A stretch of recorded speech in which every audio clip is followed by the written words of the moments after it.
All right, so let's look at how we model things with free body diagrams. Remember, free body diagrams, it's kind of a funny sort of name. The free body means you're taking the object you're analyzing and you're pulling it out independently. That's the free body, I think. So if I want to analyze this deal, I'd kind of cut through it like that. I'd cut it free. Okay, and a diagram, of course, is like a force diagram. So these are just basically force diagrams of objects. Now, if you want to draw a free body diagram, first thing you got to do, you got to decide what you want a free body diagram of. So you want to determine what the object is. And 360, we're on 360 is where we're at. Okay, you draw a boundary around the object, and then you put in all the forces. So you're going to model these forces, these points of physical contact, which are what we call contact forces. Any place where we got physical contact, we've got to put forces in there to model those. But we also have to put in what we call body forces, which are the forces caused by the weights of the objects. So if I'm going to draw a free body diagram of that top assembly, it would look something like that. I drew the boundary around and found those 3 points of contact, there, and there, and there. And then I also added what I call the body forces, which are the forces caused by weight or force fields. Magnetism can be used too, although in this class we'll just stick with weight. Okay? All right, now what we're going to do here is we're going to look at the forces that are applied, but we're also going to look at the reactions, which are caused by the supports on the object. So when you support an object, to do that, if you have a pin joint or you've bolted something to a wall, or if you have a cable, that's a support. The support does its action by exerting forces. Okay? And these are called reactions. So typically, if you have, just to make it real simple here, let's say we've got a beam here, and let's put a couple supports on this. We'll put a pin joint, and then we'll put what I'll call a roller down here. And so we're going to have the force, the weight of the beam pushing down. And we'll replace that with one single force, like we just were working on here a couple minutes ago. Okay, that's the applied force. What we would then look at would be the supports, and we would look at what types of motion the supports prevent, because to prevent a motion you have to exert a reactive force. So these are what I would call the reactions. Okay, so if I'm going to design something, I got to know what the applied forces are and then what the reactions are. And when I know both of those things, I know all the forces on the object, and then I can design it to resist them. But I start with the applied force, and forces actually, if you got more than one, and then I look at how the object reacts to that. And it'll react by the supports pushing back on it. That's the idea. Okay? So in this class and in school, they give you the applied forces, and you find the reactions. That's what we're going to do in this class. Now, when you start working, it flips on you. Because now when you start working, you got to figure out what are the applied forces, you know? Like one of my graduates worked for a company that designed winches for trucks. Well, how the heck do you figure out all the possible forces that a winch could exert on the on the front end of a truck? Well, what you do is you take it out in the woods and you pull it every which way imaginable. It's kind of, I think that was their approach. And then they just tried to measure all those and double them and design a thing for twice the worst thing they could get on it than out in the woods somewhere. That was, that was kind of a simple example. But when you're working, the challenge is more on this end. In school, you're given the forces. When you're working, you go, well, do I need to worry about this? I mean, how hard's the wind going to blow? Is this going to happen? Is that going to happen? That's what you're really going to be thinking about. But for when you start in school, we'll worry more about those. Okay. Okay, so to model reactions, okay, look at the motions that the support prevents. Reaction forces and moments are required to prevent motion. Okay? That's one thing I want to mention. The other thing I want to mention is the direction. Is quite often it's somewhat arbitrary. If you know a force acts on a certain line, a reactive force, you could assume that way or that way. You don't need to worry about that, because if you guess wrong, you'll just get a negative of your answer. That's all. It's no big deal. Okay? So we assume something, we look at it, try and figure out which way we think the reactions are going. If we're wrong, it's not a big deal. We just turn them around. As long as we got the right line for the force. Okay?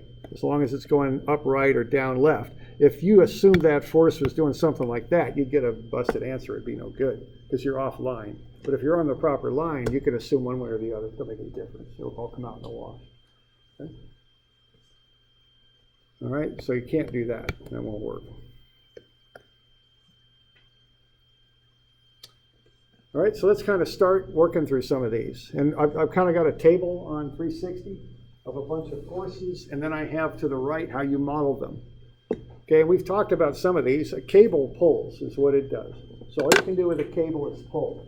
You can't push with a cable. It just doesn't work. If you attempt to push with a cable, it just buckles. Doesn't do anything, okay? So cables pull only. Also, the direction of the cable is the direction of the force. If I want to lift this object, I can't have the cable horizontal and lift it. It just doesn't work. You can't do it, okay? It's not rigid. That's the thing, okay? All right. So a cable, you know its intention, it has to pull, and you know the direction of the cable is also the direction of the force. All right? So cables can only pull, they cannot push.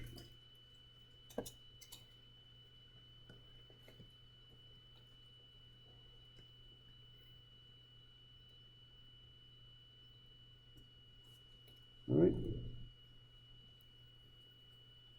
There's a cable. Okay? This is actually a little kind of a tricky one here, but if I'm looking at this object up here, all these cables are going to be tensile forces. They're all going to pull.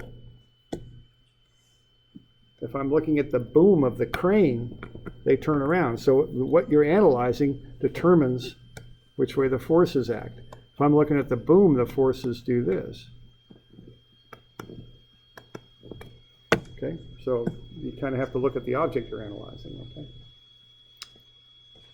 Okay.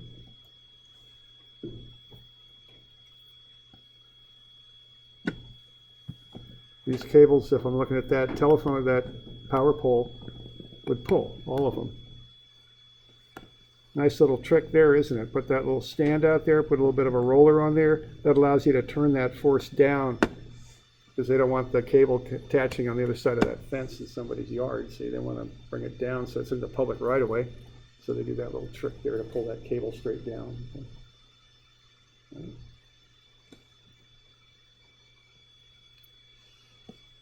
Here's these awnings. These things typically are heavy. Over time, they'll start to sag. That's not good, is it? See these on gates a lot? They put these are kind of struts, but they've got turnbuckles in them. They function like cables. You can tighten up the turnbuckles and exert more force and pull it up as needed. See those on gates sometimes? Okay. So those are all examples of cables that you see out there in the world. Okay. There we go. See that sign's starting to list a little bit, isn't it? Okay. So those cables up top are pulling it up. Okay. Next thing is a link. A link is like a cable, but it can push as well as pull. Okay, so that's a linkage. So it can push or pull, either one. Okay. The force acts in a link, acts from one pin to the other. The force can push or pull. Links are sometimes called two-force members because if you look at the link, you know the link is in equilibrium. All right, so the forces acting on the link have to be equal and opposite. If they're not, the link will be out of equilibrium. Okay, so they're called two-force members.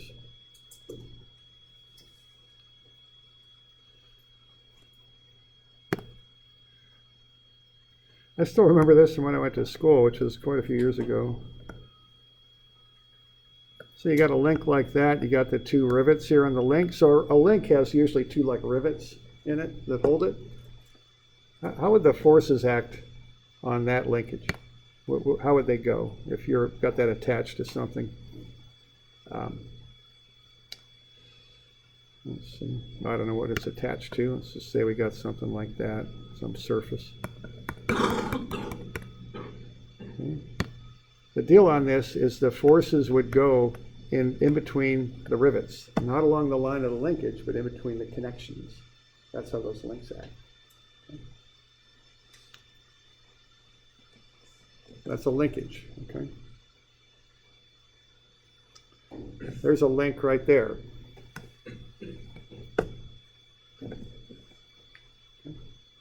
So the idea here is the force exerted by the object is represented by the motion the link prevents.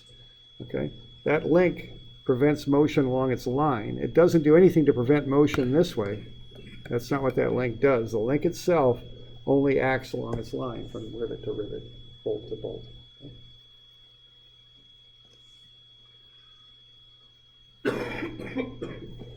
Okay, we got a few things that are kind of similar, a roller, a rocker, and a smooth surface. They're all the same. Okay, the force, and if you look at those things, they're all free to move parallel to the surface. They do not move perpendicular to the surface.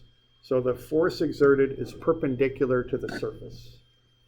Okay, the force of a rocker or a roller or a smooth surface is normal to the surface on which the roller, rocker, or smooth or object rests. Smooth means there's no friction. That's the meaning of that word. Okay.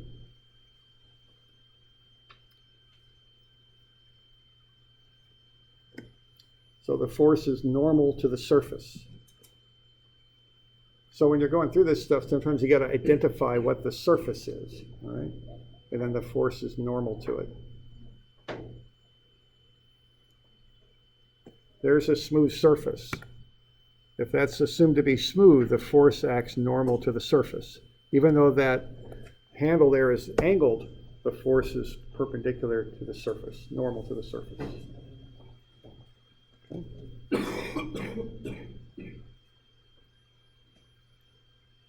Okay, there's a roller. If the surface is here, the force is perpendicular to the surface. If the surface is there, the force would be perpendicular to the surface, okay? Because it'll just roll parallel to the surface. Nothing to prevent that. The surface just prevents motion normal. There's a bunch of rollers, okay? Normal to the surface. Normal to the surface, okay? That's what we got.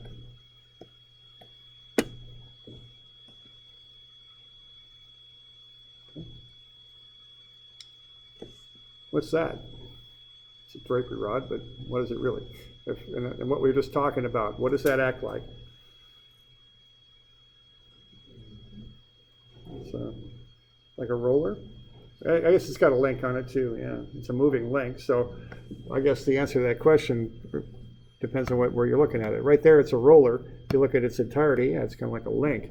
Now, the thing with this is the way that design goes, it prevents motion both directions. So that force could go like that, or it could go like that, either way, okay?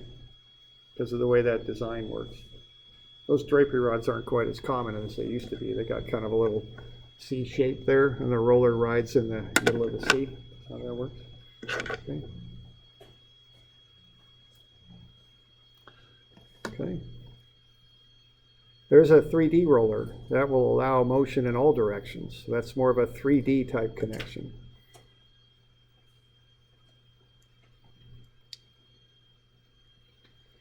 Sliding collars are like rollers. The force is normal to the shaft.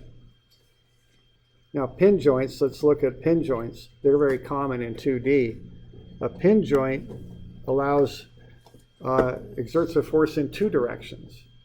A pin joint will allow the object to rotate, but not to move up or down or left, right. Okay, right there, that's a pin joint. That was an intentional part of that design to make those struts act like links. That's what they wanted to do, so they put pin joints down there. So they've got kind of a space with a rivet, a place to put a big bolt or a rivet in there. So that won't allow motion left, right, or up, down. Okay? It's a pin joint on an old truss bridge. Again, done intentionally to make those pieces of the truss into a 2-force member. Okay.